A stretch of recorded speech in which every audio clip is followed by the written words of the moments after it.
का बोल रहे थे हम? कोई नहीं है टक्कर में, काहे पड़े हो चक्कर में? केजरीवाल और राहुल गांधी और इंडी गठबंधन ले लिए मजा। बोल रहे थे ना कोई नहीं है टक्कर में, काहे पड़े हो चक्कर में। चैलेंज कर रहा था केजरीवाल हमरे शेर को। चुनाव तो मोदी भी नहीं हरा, दिल्ली में तो मुझको मोदी भी नहीं हरा सकता, मोदी भी चुनाव नहीं हरा सकता मुझको। हरा दिया कि नहीं बेटा? हमरा शेर जब तक जीतने देता है ना, जीतने देता है। चुनाव ऐसा चीज है, हमरा शेर हमरा शेर मतलब जब तक जीतने देता है, और जब नहीं जीतने देता तो नहीं जीतने देता। दिल्ली में मोदी भी नहीं हरा सकता मुझको। ये केजरीवाल को क्या लग रहा था? जो मोदी हमको 2014 में भी नहीं हरा पाया, जो मोदी हमको अपने 2019 में भी नहीं हरा पाया, जो अपने लहर में भी नहीं हरा पाया मुझको, वो 2025 में कहाँ हराएगा? ऐसा ही लग रहे होंगे केजरीवाल को। इस वजह से हमरे शेर को चैलेंज दे दिया चुनाव जीतने का चैलेंज, और वो भी मोदी को है। चुनाव का चैलेंज दे रहा था, कोई वैसे चीज का चैलेंज देता कि भाई स्कूल नहीं बना सकता मोदी हमरे जैसा बिजली नहीं दे सकता, मोदी हमरे जैसा हॉस्पिटल नहीं बना सकता, मोदी हमरे जैसा भाईचारा नहीं कर सकता। तो चैलेंज करना था तो ऐसा करता हमरे शेर का। चुनाव जीतने का चैलेंज कर रहा है। चुनाव तो पोलैंड में भी जीत के दिखा देगा बेटा हमरा शेर, अमेरिका में भी, अपने बेस्ट फ्रेंड डोनाल्ड के देश में भी। शर्त लगा के बोल रहे हैं भाई साहब, चुनाव का अगर कोई अमेरिका में भी चैलेंज कर दिया ना हमरे शेर को कि मोदी हमको चुनाव नहीं हरा सकता, न्यूयॉर्क में तो हमको मोदी भी नहीं हरा सकता, दिलवा के देखो बेटा ऐसा चैलेंज। न्यूयॉर्क में भी चुनाव जीत के दिखा देगा हमरा शेर। अब वो कैसे जीतेगा वो हमको पता नहीं, पर जीत जाएगा। कैसे भी जीतो, कुछ भी करके जीतो। मालिक समझ रहा था अपने आप को केजरीवाल दिल्ली का। जिनको दिल्ली का मालिक होने का घमंड था, उनका सच से सामना हो भी गया। देश के मालिक के सामने दिल्ली का मालिक समझ रहा है अपने आप को। दिल्ली देश से बाहर है कोई? और देश का मालिक कौन है?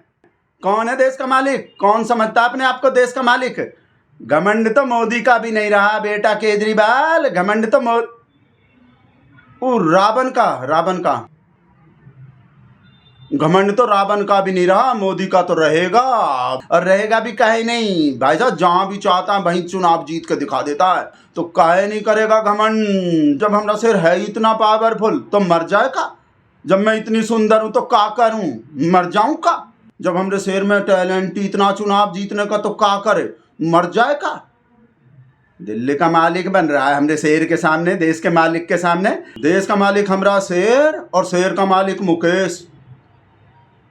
नहीं देश का मालिक मुकेश नहीं, और गौतम भी नहीं। देश का मालिक भी हमरा शेर ही होगी। मेरे शेर के धर्म के माल के सामने अपना छोटा सा गुमटी खोला है, अपना खोखा खोला है, अपना धर्म का टपरी खोला है। हमरे शेर के धर्म के मॉल के सामने द ग्रेट इंडिया धार्मिक मॉल खुले हुए हैं हमरे शेर के। उसके सामने अपने धर्म का नकली माल बेचने का कोशिश कर रहा है। नाइकी के सामने नाइस बेचने का कोशिश कर रहा है। एडिडास के सामने एबीबास बेचने का कोशिश कर रहा है। नकली माल बेचने का कोशिश कर रहा है। असली माल के सामने बेटा रिजेक्ट कर दिया दिल्ली का पब्लिक असली माल के सामने नकली माल को रिजेक्ट कर दिया। नकली धर्म का माल बेचने का कोशिश कर रहा। मैं धार्मिक यात्रा करवाऊंगा, बड़े बूढ़े लोग को, सीनियर सिटीजन को सुंदर पाठ करवाऊंगा, पूजा पाठ करवाऊंगा। हनुमान जी मेरे सपने में आए, नोट पे गणेश का, लक्ष्मी का फोटो होने चाहिए। हर विधानसभा में सुंदर कांड करवाऊंगा। जब हर राम मंदिर का उद्घाटन हो रहे होंगे, यहाँ दिल्ली में पूजा पाठ हो रहे होंगे, सुंदर कांड हो रहे होंगे। हो गए बेटा सुंदर कांड, करवा लो और सुंदर कांड। ओरिजिनल माल के सामने नकली माल बेचने का कोशिश कर रहा है। और थोड़े टाइम के लिए दिल्ली का पब्लिक जो धोखे में आ गए थे, वो नकली माल को असली माल के चक्कर में नकली माल को असली माल समझ लिए थे। पर बेटा ये धोखा ज़्यादा दिन नहीं चलते। दिल्ली के पब्लिक को सब समझ में आ गए हैं धार्मिक असली माल कौन सा है, धर्म का ओरिजिनल माल कौन सा है और नकली माल कौन सा है। पब्लिक सब समझ गए हैं। कुछ टाइम कोई धोखे में आ गए थे असली नकली के कौन सा। अरे गरीब गुरबा जो जनता होते हैं ना, झुग्गी झोपड़ी वाले, वही नाइकी के सामने नाइस खरीदते हैं भाई साहब। जो पैसा वाला होता है ना, सब सोसाइटी वाला, बढ़िया बढ़िया कॉलोनी वाला, वो सब तो भाई साहब नाइकी खरीदता है। नाइक खरीदना महंगा तो पड़ता है भाई साहब। शेर पालना है नहीं, शेर पालना तो नकली माल बेच रहा था हमरे शेर के धर्म के दुकान के सामने। मोमडन के टॉपिक पे भी कुछ नहीं बोला पूरे 5 साल। मोमडन के टॉपिक पे मुंह ही नहीं खोला केजरीवाल। सीए एनआरसी पे भी कुछ नहीं बोला। कोरोना में जमात का कोरोना फैलाने वाले पे भी कुछ नहीं बोला। दिल्ली के दंगे पे भी कुछ नहीं बोला।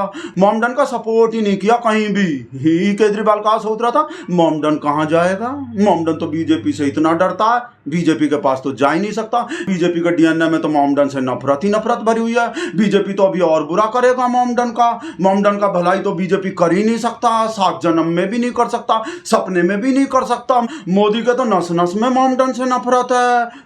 तो मोमडन जाएगा कहाँ। मोमडन तो हमको ही वोट करेगा। कांग्रेस को वोट देकर अपना वोट थोड़ी खराब करेगा। हम मोमडन के टॉपिक पे बोलेंगे भी नहीं ना, तब भी मोमडन हमको ही वोट करेगा। हम एकदम चुप रहेंगे ना, बोलेंगे नहीं, तो हिंदू को लगेगा हमारा है और मोमडन को लगेगा हमारा है। तो हमको हिंदू और मोमडन दोनों का वोट मिल जाएगा।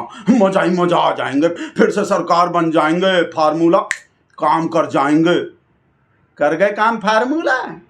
तुमरा ही राहुल गांधी भी कोशिश किया था ऐसे हमरे शेर के धर्म के माल के सामने, हमरे शेर के द ग्रेट इंडिया धार्मिक माल के सामने अपना धर्म का छोटा सा दुकान खोलने का। जब 2014 में पिटने के बाद मंदिर में पूजा पाठ करता घूम रहा था, कभी इस मंदिर में कभी उस मंदिर में, जनेऊ पहन के दिखा रहा था, जनेऊदारी ब्राह्मण बन रहा था।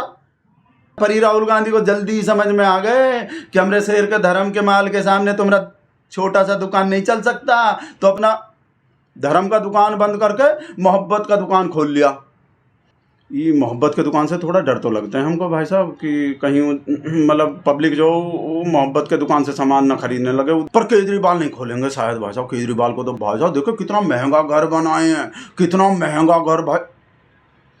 नहीं, हमरे शेर का घर नहीं, वो हमरे शेर का वो महंगा तो है। हमरे शेर का घर केजरीवाल के शीश महल से तो बहुत महंगा। जितने रुपया का केजरीवाल का शीश महल है ना, उससे ज़्यादा रुपया का तो मफलर, चादर, चश्मा, कुर्ता, जैकेट, उससे ज़्यादा रुपया का तो ये सब चीज़ पहनता है हमरा से। बस टोटल जोड़ोगे ना 11 साल का, 11 साल में कितने रुपया का ऐसा ऐसा चीज़ पहना हमरा से, तो भाई साहब केजरीवाल के शीश महल से भी ज़्यादा रुपया बैठेंगे। पर शुक्र है भाई साहब मोदिया का। भाई साहब मोदिया जो भाई आप लोग को तो पता ही है, जब भी मोदी का और मीडिया का एक संग में जिक्र होते हैं तो दोनों मिक्स होके जो मोदिया बन जाते हैं। मीडिया तो भाई साहब जब तक मीडिया है, मीडिया देखो भाई साहब कैसा शीश महल रिमोट वाला टॉयलेट है शीश महल में। ये देखो केजरीवाल का टॉयलेट, ये देखो केजरीवाल का शीश महल, ये देखो केजरीवाल का पर्दा, ये देखो केजरीवाल का सोफा। वही केजरीवाल जो केजरीवाल कभी छोटे से घर में रहने को बोला था। हम बड़का घर नहीं लेंगे, हम तो छोटे से घर में रहेंगे, हम तो आम आदमी हैं, हम तो नहीं। वो बड़का घर लेने को तो हमरा शेर भी नहीं बोला, वो जैसा जितना करोड़ रुपया का घर बना रहा है। पर हमरा शेर कभी मना नहीं किया कि हम बड़के घर में नहीं रहेंगे। हाँ, ये तो बोला कि हम तो फकीर आदमी हैं जी, हम तो झोला उठा के चल पड़ेंगे, ये तो बोला है। पर बड़े घर में रहने से मना नहीं किया, महंगा चीज़ पहनने से मना नहीं किया, महंगे गाड़ी में चलने से मना नहीं किया, महंगे एरोप्लेन में चलने से मना नहीं किया, महंगा पार्टी दफ्तर बनाने से मना नहीं किया, महंगा रोड शो करने से मना नहीं किया, जैसे ही केजरीवाल किया था। हम बड़े घर में नहीं रहेंगे, हम तो आम आदमी हैं जी, हम तो छोटे से। संतोष कोई किसी का बात ही बताने वाले हुए। और बेटा मजा आ गए ना बेटा। अब की बारी मनोज तिवारी, सीएम की बारी मनोज तिवारी। क्या करने इसका? अच्छा ट्विटर पे चला देंगे। हमरे भोजपुरी भैया ही बनने चाहिए दिल्ली का सीएम, ई परवेश वर्मा परमा नहीं। पर संतोष हमरा वो पेमेंट का ये फिर से रख दिए भाई साहब। जैसे हम ट्विटर पे पेमेंट बढ़ाने का बात करते हैं कि भाई अब तो दिल्ली में भी चुनाव जीत गए, तो अब तो अमित सर को बोल के हमरा वो 2 रुपया से ज़्यादा करवा दो, ये फ़ोन काट देते हैं। क्या करें भाई साहब, सह लेंगे थोड़ा। वो ट्विटर पे चला देते हूँ, अब की बारी मनोज तिवारी, सीएम की बारी मनोज तिवारी चला रहे हैं ट्विटर पर। और ललिता को जाके बता रहे हैं कि जैसे हम वो पेमेंट बढ़ाने का बात किए, संतोष फिर से फ़ोन काट दिए।